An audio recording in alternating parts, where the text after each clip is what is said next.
Hello friends, welcome back to my channel Gyan Sankalp. तो friends, ये हमारा पॉलिटिकल साइंस का प्रैक्टिस सेशन सीरीज को ही मैं आगे बढ़ा रही हूँ। इसमें आपको पॉलिटिकल साइंस के सारे सब यूनिट से क्वेश्चन मिलेंगे। आगामी आप कोई भी एग्जाम दे रहे हो, जैसे यूजीसी नेट दे रहे हो या असिस्टेंट प्रोफेसर का दे रहे हो यूपी में जो फैब में है, अदरवाइज इसके अलावा आप पीजीटी टीजीटी किसी भी स्टेट का दे रहे हो, उसमें काफ़ी हेल्प करेगा। अब तो आरपीएससी असिस्टेंट प्रोफेसर की भी डेट आ गई है। तो सब्जेक्ट अगर आपका पॉलिटिकल साइंस है तो क्वेश्चन काफ़ी अच्छे हैं। आप एक बार ज़रूर वीडियो को देखें। और इसकी जो मैंने ये प्लेलिस्ट बना रखी है, इसकी जितनी भी मैंने प्रैक्टिस सेशन ले रखा है, आप पूरी प्रैक्टिस सेशन को सीरियल वाइज देखोगे तो काफ़ी अच्छे क्वेश्चंस आपको मिल जाएंगे। चलो स्टार्ट करते हैं आज का क्लास। अगर आप चैनल पे पहली बार आए हैं तो प्लीज़ चैनल को जरूर सब्सक्राइब कर लें, और जब सब्सक्राइब करें तो बेल आइकन को भी प्रेस करें, ताकि जब भी मैं वीडियो डालूँ तो आपको नोटिफिकेशन मिल जाए। देखो, पहला क्वेश्चन है आज की क्लास का। शांतिपूर्ण नाभिकीय विस्फोट PNE निम्नलिखित में से किसके नेतृत्व में भारत सरकार की नीति थी? तो ऑप्शन ए है APJ अटल बिहारी वाजपेयी, इंदिरा गांधी, नरसिम्हा राव और नरेंद्र मोदी। तो देखो, अब ये दोनों तो आप एलिमिनेट कर सकते हो, क्योंकि नाभिकीय विस्फोट इन्होंने नहीं किया, न नरसिम्हा राव ने किया, न नरेंद्र मोदी ने किया। अब आपको इन दोनों में कंफ्यूजन हो सकता है, अटल बिहारी वाजपेयी ने भी किया था और इंदिरा गांधी, लेकिन इसका आंसर है इंदिरा गांधी। तो शांतिपूर्ण नाभिकीय विस्फोट इंदिरा गांधी के नेतृत्व में भारत सरकार की नीति थी। इनकी नीति का नाम था शांतिपूर्ण नाभिकीय विस्फोट, PNE। और जो कब हुआ था, इसका थीम था स्माइलिंग बुद्धा, 1974।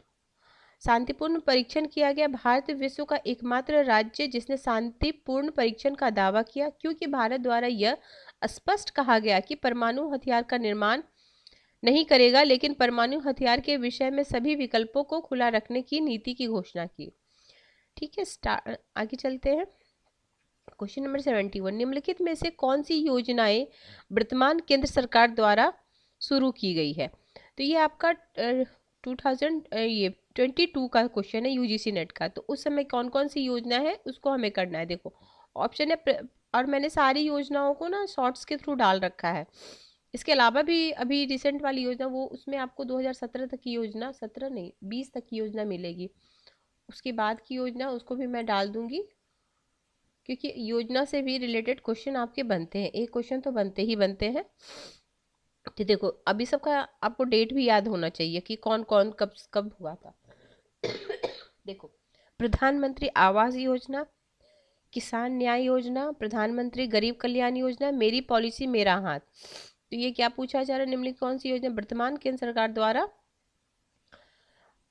किया गया है? तो इसमें हो जाएगा ACD। बी क्या था, किसान न्याय योजना। तो देखते हैं, वर्तमान योजना केंद्र सरकार द्वारा शुरू की गई। प्रधानमंत्री आवास योजना 2015 में था। प्रधानमंत्री गरीब कल्याण योजना जब लॉकडाउन के 2020 में था। मेरी पॉलिसी मेरा हाथ 2022 में। किसान न्याय योजना राज्य सरकार की योजना है जो छत्तीसगढ़ सरकार द्वारा चलाई जाती है। आगे चलते हैं। निम्नलिखित में कौन सी पुस्तक माइकल ऑक्सफोर्ड द्वारा नहीं लिखी गई? यानी इसमें से 3 पुस्तक उनके द्वारा लिखी गई होगी, एक पुस्तक नहीं लिखी गई होगी। क्या क्या है, ऑप्शन देखते हैं। Experience and it's modes, rationalism and politics in politics, the history of England, introduction of Leviathan. तो इसमें हो जाएगा आपको option number C is the right answer. कौन सा उनका, नहीं देखो उनका है कौन कौन सा, history of England David Hume का है। एक मिनट, हाँ, हिस्ट्री ऑफ इंग्लैंड ये डेविड ह्यूम का है। बाकी कौन सा, एक्सपीरियंस एंड इट्स मोड। और ये जो माइकल ऑक्सफोर्ड है ये आपके कंजर्वेटिव थिंकर है। फिर है ये इनका है रेशनलिज्म इन पॉलिटिक्स।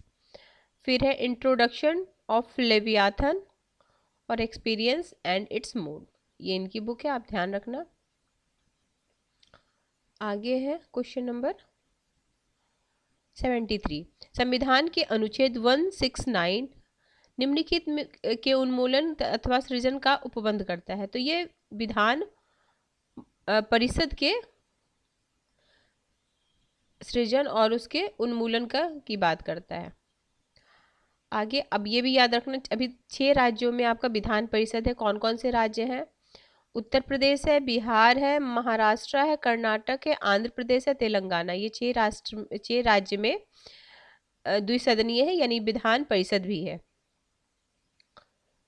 ये भी पूछा जा सकता है इनमें से किस राज्य में विधान परिषद है, तो 3 दे देगा, इसका एक अलग ऑप्शन दे देगा। तो आपको याद रखना चाहिए यूपी, बिहार, महाराष्ट्र, कैसे भी शॉर्ट फॉर्म में करके कर लो, यू भी जैसे भी आप करो। यूपी बिहार हो गया 2, महाराष्ट्र और 3 3 तो नीचे ही है, कर्नाटक, आंध्र, तेलंगाना। आंध्र और तेलंगाना तो एक से याद हो जाए, कर्नाटक ही हो गया।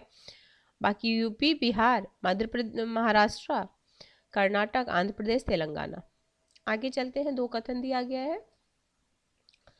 पहला कथन है, जॉन स्टुअर्ट मिल ने व्यक्तियों की क्रियाओं की 2 श्रेणी में विभाजित किया, अर्थात स्वयं विषयक क्रिया और अन्य विषयक। ठीक बात है। जॉन स्टुअर्ट मिल कहते हैं कि जो व्यक्ति करना चाहता है उसे न करने में स्वतंत्रता निहित है, उसे न करने में स्वतंत्रता निहित है। तो इसका हो जाएगा ए सही है, बट फर्स्ट स्टेटमेंट तो सही है बट सेकंड सही नहीं है, तो इसका सी हो जाएगा आंसर ना, कि ये वाला सेकंड वाला तो सही नहीं है, पढ़ के ही लग रहा है। आगे है सेल्फ रिगार्डिंग, अदर रिगार्डिंग, इनकी है दोनों। अगला है, निम्नलिखित में से किसने भारतीय संसद में संवैधानिक रूप से लोकपाल की अवधारणा प्रस्तावित किया था? ये आपका यूपी पीजीटी में भी ये क्वेश्चन पूछा गया था 2021 में। तो ये किए थे ये अशोक कुमार से। देखो, निम्नलिखित में से किस भारतीय संवैधानिक रूप से लोकपाल की अवधारणा का प्रस्ताव किया गया था? तो ये किया गया था अशोक कुमार सेन से। और किस लोकपाल शब्द सर्वप्रथम कब कौन किया? ये वाला क्वेश्चन आया था। लोकपाल सर्वप्रथम 1963 में किसने कॉइन किया था, किसने दिया था? एलन सिंघवी ने गढ़ा था। हालांकि संवैधानिक लोकपाल की अवधारणा को पहली बार संसद में विधि मंत्री, उस समय विधि मंत्री कौन थे? अशोक कुमार सेन, 1960 के दशक की शुरुआत में प्रस्ताव किया गया था। लोकपाल एक भ्रष्टाचार विरोधी प्राधिकरण है जो भारत गणराज्य में जनहित का प्रतिनिधित्व करता है। अन्य तथ्य क्या है? पहली बार लोकपाल बिल 1968 में, ये भी क्वेश्चन पूछा जाता है, जो बिल है कब संसद में आया था? 68 में आया था। आगे चलते हैं, थियोडोर जे लॉवी द्वारा प्रस्तावित नीतियों के प्रकार निम्नलिखित हैं। तो है, पहला है नियामक संगठक, मौलिक क्रिया प्रक्रियागत, वितरण मौलिक, संगठक प्रक्रियागत। जिसमें कौन सा किसका नाम है? ये थियोडोर जे लॉवी, तो उनकी है। तो ऑप्शन आपको है ए और बी, तो कौन कौन है? और भी उनका जितना है देख लेंगे इसमें। वितरण और पुनर्वितरण, वितरण और पुनर्वितरण है। तो अमेरिकी राजनीतिक विज्ञानी थियोडोर जे लॉवी ने 4 प्रकार की नीतियों को प्रस्तावित किया। कौन सा? वितरक, डिस्ट्रीब्यूटिव, रीडिस्ट्रीब्यूटिव, रेगुलेटरी और संगठक। ठीक है, आप चारों का नाम ध्यान रखिए। जैसे अभी इसमें 2 ऑप्शन दिया, हो सकता है नेक्स्ट क्वेश्चन में ये दोनों ऑप्शन दे दे, या ये 3 ऑप्शन दे दे, एक अलग ऑप्शन दे दे। तो इस तरीके की भी, तो चारों आपको पता होना चाहिए। डिस्ट्रीब्यूटिव, वितरक, पुनर्वितरक, नियामक, संगठक। आगे है क्वेश्चन है, सर्च रीजन का क्वेश्चन है। जब तक दुनिया के राजा और राजकुमार में दार्शनिकता वाला स्वभाव और क्षमता नहीं होगी, तब तक नगर राज्य को बुराइयों से मुक्त नहीं किया जा सकता। ठीक बात है। चलो, किसी राज्य में रिपब्लिक का उद्देश्य तभी परिपूर्ण होगा जब मानव जीवन का प्रतिनिधित्व न्याय और शुभ के आधार पर आधारित रहते हुए शासन किए जाए। तो इसका है आपका, दोनों सही है बट सही व्याख्या नहीं है। बोथ आर करेक्ट, बट देखो इसमें क्या बात हो रही है? इसमें बात हो रही है जब तक दुनिया के राजा और राजकुमार में दार्शनिकता वाला स्वभाव और क्षमता नहीं होगी, तब तक नगर राज्य को बुराई से मुक्त नहीं किया जा सकता। ठीक है, इसमें बोला जा रहा है किसी राज्य में रिपब्लिक का उद्देश्य तभी परिपूर्ण होगा जब मानव जीवन का प्रतिनिधित्व न्याय और शुभ के विचार पर आधारित रहते हुए शासन किए जाए। तो दोनों सही बात है, बट एक दूसरे को एक्सप्लेन नहीं कर रहा है, तो बहुत सही बट एक्सप्लेन नहीं कर रहा है, तो इसका आंसर बी हो जाएगा। आगे है निम्नलिखित अधिकारों संबंधी अभिसमयों को कालक्रमानुसार व्यवस्थित कीजिए। नागरिक और राजनीतिक अधिकार पर अंतर्राष्ट्रीय प्रसंविदा, फिर महिला के खिलाफ भेदभाव के सभी स्वरूप के अपनयन का अभिसमय, मानवाधिकारों पर अमेरिकी अभिसमय मतलब right, the American conventions of on human rights, फिर है मानवाधिकार सार्वभौमिक उद्घोषणा। तो सार्वभौमिक तो 1948 में हुआ था। देखो सार्वभौमिक सबसे पहले तो यही हुआ था, उसके बाद कोई होगा। तो अगर हमें ये भी पता होता डी पहले तो भी आप कर सकते थे, ठीक है, बी आंसर आ जाता। बट हम सब देखते हैं मानव, क्योंकि इसी समय से फिर से 10 दिसंबर को मानवाधिकार दिवस मनाया जाता है। मानवाधिकार की सार्वभौमिक उद्घोषणा 1948 में हुई थी। नागरिक और राजनीतिक अधिकारों पर अंतर्राष्ट्रीय प्रसंविदा 66 में हुआ। मानवाधिकार पर अमेरिका उसमें 78 में हुआ। और महिला के खिलाफ भेदभाव के सभी स्वरूप को अपनयन पर अभिसमय 81 में। तो पहले हुआ सार्वभौमिक, फिर नागरिक राजनीतिक, फिर अमेरिका, फिर महिला खिलाफ भेदभाव 81। आगे भारत के उच्चतम न्यायालय ने किस मामले में यह निर्णय किया कि न्यायिक पुनर्विलेखन का उपबंध भारतीय संविधान का अनिवार्य विशेषता के अंतर्गत आता है? तो ये है मिनर्वा मिल केस। और ये सारे केस को आपको डेट के साथ याद रखनी चाहिए, क्योंकि इनको क्रम में सजाने को कई बार, मतलब ये रिपीटेड क्वेश्चन है हर एग्जाम का, जैसे फेवरेट क्वेश्चन होता है ना, तो ये सारे को टाइम के साथ, ये तो 80 में हुआ, तो सबको आप समय के साथ कर लेंगे।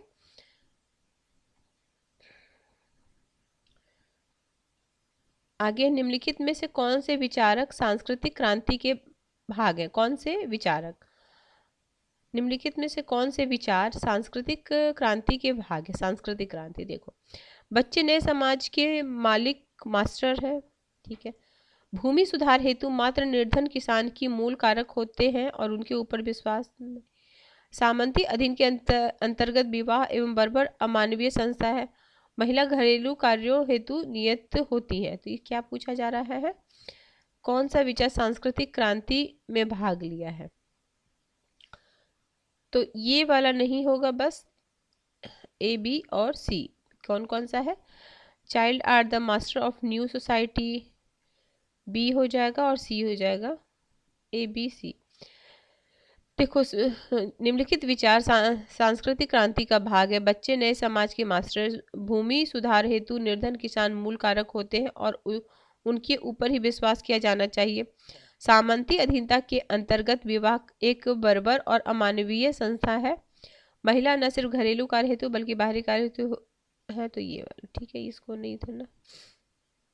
अगला है संयुक्त राष्ट्र की संकल्पना 69/131 के माध्यम से किस वर्ष अंतर्राष्ट्रीय योग दिवस की घोषणा की गई? तो 2014 में अंतर्राष्ट्रीय योग दिवस। संयुक्त राष्ट्र संघ ने 11 दिसंबर 2014 को संकल्पना संख्या 69/131 द्वारा 21 जून को अंतर्राष्ट्रीय योग दिवस के रूप में घोषित किया। अंतर्राष्ट्रीय, ये उस समय का अंतर्राष्ट्रीय योग दिवस का किया, ठीक। और अब हर साल प्रथम योग दिवस, अब ये भी होगा, अब तक कितना योग दिवस मनाया गया? तो पहला जो योग उसमें दिसंबर में पास किया गया था, ठीक है, कि 21 जनवरी को अंतर्राष्ट्रीय योग दिवस मनाया गया। पहला योग दिवस कब मनाया गया? 21 जून 2015 को। निम्नलिखित में से किसने introduction to the study of the constitutional नामक पुस्तक लिखी है? तो ऑप्शन है आपका A B Dicey, Jeremy Waldron, Stephen F Griffin, Gordon Scholl. तो डाइसी, ए बी डाइसी का है introduction to the study of law. इन्होंने ही विधि का शासन का जनक माना जाता है इनको, ए बी डाइसी को, रूल ऑफ लॉ के जनक। आगे है संसद में लोकपाल विधेयक पहली बार कब पुनः, देखो अभी ऊपर में ही हमने इसका एक्सप्लेन पढ़ा था ना, किसी से रिलेटेड क्वेश्चन। तो पहली बार जो संसद में हुआ था वो हुआ था 1968, ऑप्शन सी। अगला है लोकपाल से भी आपका ये क्वेश्चन आना ही आना है। अब हो सकता है लोकपाल किससे संबंधित जो जो काम है वो दे दे, क्या उसमें से नहीं, इस तरीके के क्वेश्चन। तो उस टॉपिक को भी आप एक बार जरूर देख लेना। देखो हॉट टॉपिक में क्या लोकपाल है, पंचायत है, अब तो नगर पालिका से भी पूछा जा रहा है। नगर पालिका मतलब पंचायत तो आता ही आता है। नगर पालिका के भी आपको आर्टिकल पता होना चाहिए, तो वो भी मैंने आपको शॉर्ट्स के थ्रू डाल रखा और मैंने कवर भी कराया है। मैं यूथ पब्लिकेशन के एग्जाम पॉइंटर से कंप्लीट इंडियन कॉन्स्टिट्यूशन का रिवीजन करा रही हूँ। काफ़ी सारे पार्ट्स हो रखे हैं, कुछ पार्ट्स बचे हैं, वो भी मैं करा दूंगी, तो उसको भी आप फॉलो कर सकते हो। अगला 84, राष्ट्रपति के कार्यों का निर्वहन करते समय भारत के उपराष्ट्रपति के संदर्भ में कौन से गलत है? वे राज्यसभा अध्यक्ष पद के कर्तव्य का निर्वाह करेंगे। क्या देखो, राष्ट्रपति के कार्यों का निर्वहन करते समय, अच्छा भारत के उपराष्ट्रपति के संदर्भ में क्या, ठीक है, वे राज्य अध्यक्ष पद के कर्तव्य का निर्वहन नहीं करेंगे, ठीक है। वे राज्य अध्यक्ष के को दे किसी भी वेतन और भत्ते के हकदार नहीं होंगे। वे कोई भी लाभ का पद ग्रहण नहीं करेंगे। तो क्या पूछा जा रहा है, कौन सा गलत है? तो वे राज्यसभा अध्यक्ष पद के कर्तव्य का निर्वहन करेंगे, तो वो नहीं करेंगे, तो ऑप्शन ए, क्योंकि वो राष्ट्रपति के कार्यों का निर्वहन करते समय उपराष्ट्रपति राज्यसभा के सभापति के कर्तव्य का पालन नहीं करता है, न ही राज्यसभा का सभापति के रूप में संसद देय वेतन का हकदार होता है। जब जब उपराष्ट्रपति कार्यवाहक राष्ट्रपति के रूप में कार्य करता है, तब राज्यसभा के सभापति के दायित्व का निर्वहन उपसभापति द्वारा किया जाता है। जैसे जब उपराष्ट्रपति राष्ट्रपति का जब कार्यभार संभालेंगे, तो उसकी जगह पे जो वहाँ के उप राज्य सभापति होते हैं, तो वो वहाँ का राज्यसभा का कार्यभार संभालेंगे। अगला, यूनाइटेड किंगडम ने किस वर्ष ब्रेग्जिट के पक्ष में मतदान किया था? तो 2016 में ब्रेग्जिट के पद पे वो किया था मतदान, 2016, याद रखना। आगे है, निम्नलिखित में कौन सही ढंग से सुमेलित है? डोकलामा ट्राइजंक्शन, ईस्टर डे आतंकी हमला, Sri Lanka, Ukraine, NATO, Iraq, GCC. तो क्या पूछा जा रहा है, कौन सा सही ढंग से सुमेलित है? तो A B, option number A B है, ठीक है। देखो, डोकलाम चीज और श्रीलंका, ठीक है, बाकी नहीं था। आगे चलते हैं। अब ये पार्टी से पूछा जाता है। श्रमिक संघ है, अच्छा पार्टी संबंध, कौन से श्रमिक संघ से कौन से पार्टी संबंधित है, उसको मैच करना है।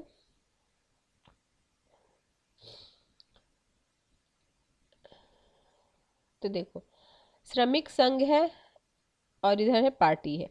All Indian central council ML है आपका कम्युनिस्ट पार्टी ऑफ इंडिया। फिर है भारतीय Mazdoor Sangh, Rashtriya Swayamsevak, Indian National Trade Union, Indian National Congress, Labour Progressive Federation, Dravida Munnetra Kazhagam. इसको आप लिख सकते हो। जेंडर इन इंटरनेशनल रिलेशंस नामक पुस्तक किसने लिखी है? तो यह टिकनर का है, A.N. टिकनर का, जेंडर इन इंटरनेशनल रिलेशंस। आगे, ओपन डोर पॉलिसी, खुला द्वार नीति निम्नलिखित में से किससे संयोजित है? तो ये है आपका डेंग जियाओपोंग का।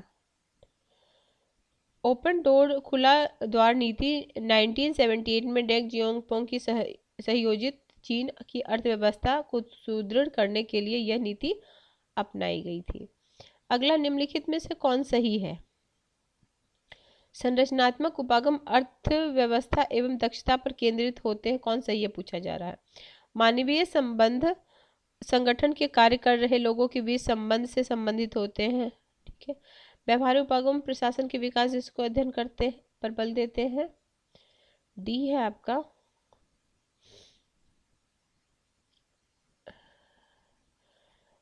राजनीतिक अर्थव्यवस्था उपागम आर्थिक विधि एवं राजनीतिक समस्याओं के प्रारूप के अनुरूप होता है। तो इसका A, B और D हो जाएगा, C नहीं होगा। C क्या था, एक बार मैं फिर से दिखाती हूँ। देखो, C में क्या था, व्यवहारवादी उपागम प्रशासन के विकास दृष्टिकोण के अध्ययन पर बल देता है, तो ये नहीं है, बाकी सारा कुछ सही है। A, B तो बिल्कुल सही था, उसके हिसाब से D भी ठीक था। तो ठीक है, कितने क्वेश्चन हमारे हो गए? हाँ, अब हमारा हो जाएगा रीडिंग कॉम्प्रीहेंशन, क्योंकि अब रीडिंग कॉम्प्रीहेंशन से आपके 10 क्वेश्चन आते हैं, 5-5 क्वेश्चन आते हैं 91 से लेके। अगर आपको रीडिंग कॉम्प्रिहेंशन का क्वेश्चन करना है तो उसके लिए तो आपको पहले ये अच्छे से पढ़ना होगा। अगर आप करना चाहते हो तो मैं इस वीडियो को रोक देती हूँ, आप इसे पढ़ लो।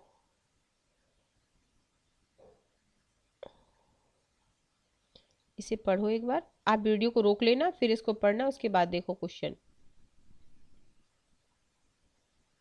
ठीक है, अब एग्ज़ाम टाइम आ गया तो इस तरह के भी क्वेश्चन करना ज़रूरी है। तो रीडिंग कॉम्प्रिहेंशन तो खुद से करोगे तो ज़्यादा बेटर होगा।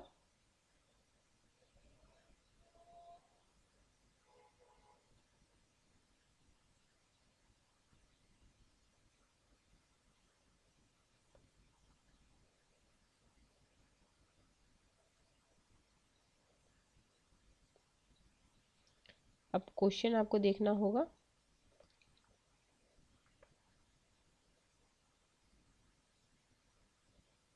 तो इसका है आपका बी, ए बी,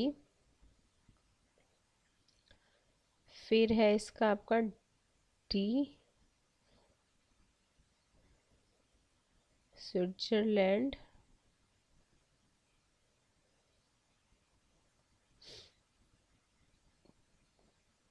फिर इसमें मैच करना था GI चीन, वैश्विक नव वैश्वीकरण, G7 इटली, रिमोटिंग वर्किंग, विकसित होना, विश्व वैश्वीकरण 4, फिर है आपका 95 में है कथन है वैश्वीकरण 02 प्रथम विश्व युद्ध के बाद आरंभ हुआ और 1990 के आसपास समाप्त हुआ। फिर वैश्वीकरण 2 UNIMF और विश्व बैंक की स्थापना का गवाह बना। ठीक है, 2 कथन दिया गया है। तो दोनों कथन, तो देखो विश्व इतना अंत आरंभ हुआ के आसपास IMF इसके का गवाह बना। तो ये दोनों कथन गलत है, लेकिन ये वाला सही है। ये वाला गलत है कि 90 वाला, ऊपर आप पढ़ोगे तो देख लोगे उसी का है। देखो वैश्वीकरण 2 द्वितीय विश्व के अंत से आरंभ हुआ और 1990 के आसपास चला। और इसमें क्या बोल रहा था,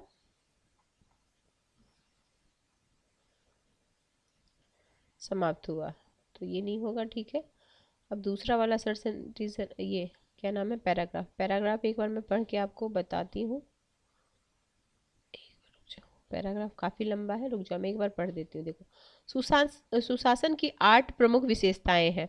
यह सहभागिता, आम सहमति, उन्मुख, जवाबदेही, पारदर्शिता। 8 जो है इसका कौन कौन सा है, सहमति, उन्मुख, जवाबदेही, पारदर्शिता, उत्तरदायी, प्रभावी, कुशल, साम्यतापूर्ण और समावेशी होता है। और इसमें विधि के शासन का अनुसरण किया जाता है। इसमें इस बात का आश्वासन दिया जाता है कि भ्रष्टाचार का परिमाण न्यूनतम हो, अल्पसंख्यक वर्ग के दृष्टिकोण एवं मत पर विचार किया जाए। और इसके साथ साथ देखो, अगर असर्शन रीजन का क्वेश्चन करना तो सबसे पहले ना आप क्वेश्चन पढ़ लेना। तरीका मैं बताती हूँ, सबसे पहले आप जो क्वेश्चन होगा उसको पढ़ लेना, उसके बाद इस पूरा पैराग्राफ को पढ़ना, तब आपको समझ में, क्योंकि कहाँ से हमें क्वेश्चन बन रहे हैं। इसमें विधि के शासन का अनुसरण किया जाता है। इसमें इस बात का आश्वासन दिया जाता है कि भ्रष्टाचार का परिणाम न्यूनतम हो, अल्पसंख्यक वर्ग के दृष्टिकोण एवं मत पर विचार किया जाए। और इसके साथ साथ निर्णय लेने की प्रक्रिया में समाज के सबसे दुर्बल व्यक्ति को भी सुनवाई हो। इसमें समाज के वर्तमान और भावी अपेक्षाओं के प्रति भी उत्तरदायी निहित होता है। पुरुष और महिला दोनों की भागीदारी सुशासन की आधारशिला है। भागीदारी या तो प्रत्यक्ष हो सकती है या विधिक मध्यवर्ती संस्थाओं या प्रतिनिधियों के माध्यम से हो सकती है। यहाँ यह उल्लेख करना महत्वपूर्ण है कि प्रतिनिध्यात्मक लोकतंत्र से अनिवार्यतः यह अभिप्रेरित नहीं है कि निर्णय लेने की प्रक्रिया में समाज के सबसे दुर्बल वर्गों की चिंताओं पर विचार किया जाए। भागीदारी को संसूचित और संगठित होने की आवश्यकता है, जहां एक ओर इसका अभिप्राय संगठन और अभिव्यक्ति की स्वतंत्रता है, वहीं दूसरी ओर इसमें संगठित नागरिक समाज सिविल सोसाइटी अभिप्रेरित है। सुशासन में ऐसे निष्पक्ष स्वरूप अपेक्षित होती हैं जिन्हें निष्पक्ष रूप से प्रवर्तन में लाए जाए। इसमें मानवाधिकार विशेष रूप से अल्पसंख्यकों के मानवाधिकार का पूर्ण अपेक्षित होता है। विधि के निष्पक्ष प्रवर्तन में स्वतंत्र न्यायपालिका और निष्पक्ष सच्चरित्र पुलिस बल की भी अपेक्षा की जाती है। पारदर्शिता का अभिप्राय है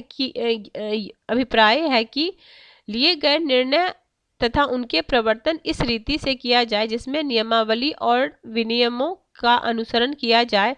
इसका तात्पर्य यह है कि सूचना निर्बाध उपलब्ध हो और इस तरह के निर्णय और उनके प्रवर्तन से प्रभावित होने वाले व्यक्तियों के प्रत्यक्ष रूप से अभिगम्य हो। इससे यह हंसी अभिप्रेरित है कि पर्याप्त सूचना प्रदान की जाए और यह सुगमता पूर्वक बोधगम्य रूप और माध्यमों में प्रदान की जाए।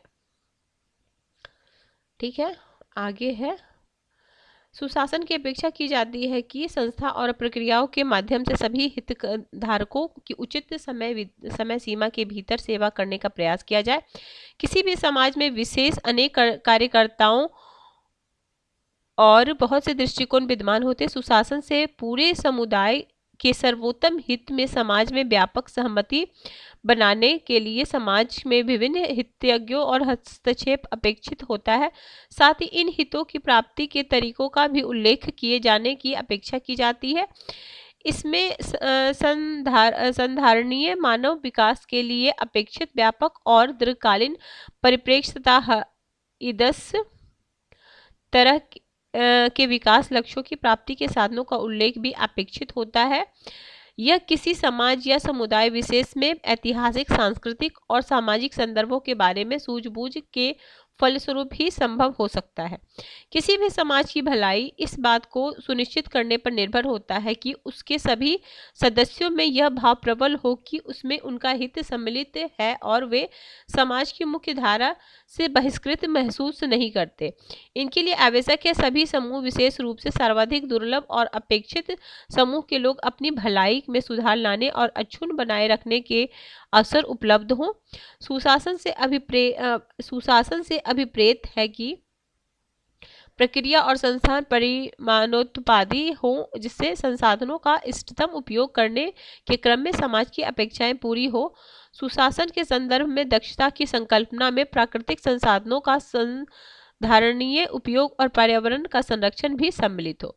अब सुशासन के अभिलक्षण को चिन्हित करता है, तो कौन कौन सा चिन्हित करता है, जो स्टार्टिंग में ही हमने देखा था। तो इसका क्या है, देखो, समावेशिता है, पारदर्शिता है, रिस्पॉन्सिबिलिटी है, अभिजनोमुखी है, फिर केवल समाज के वर्तमान और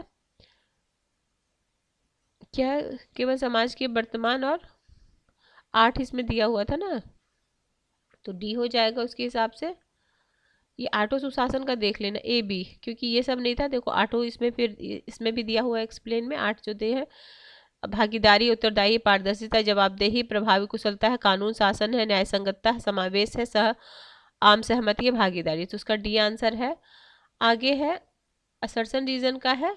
असर्शन रीजन में क्या दिया क्वेश्चन, भागीदारी की संसूचित और संगठित होनी चाहिए। कारण बता, प्रतिनिधित्वात्मक लोकतंत्र का अभिप्राय यह नहीं है कि समाज का दुर्लभ वर्ग निर्णय लेने की प्रक्रिया का अंग होगा। तो बोथ आर सही है, बट सही एक्सप्लेन नहीं कर रहा है। नेक्स्ट क्वेश्चन है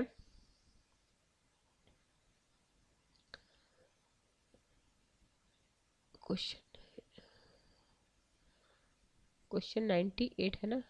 निम्नलिखित में से क्या सुशासन के संदर्भ दक्षता की संकल्पना नहीं है।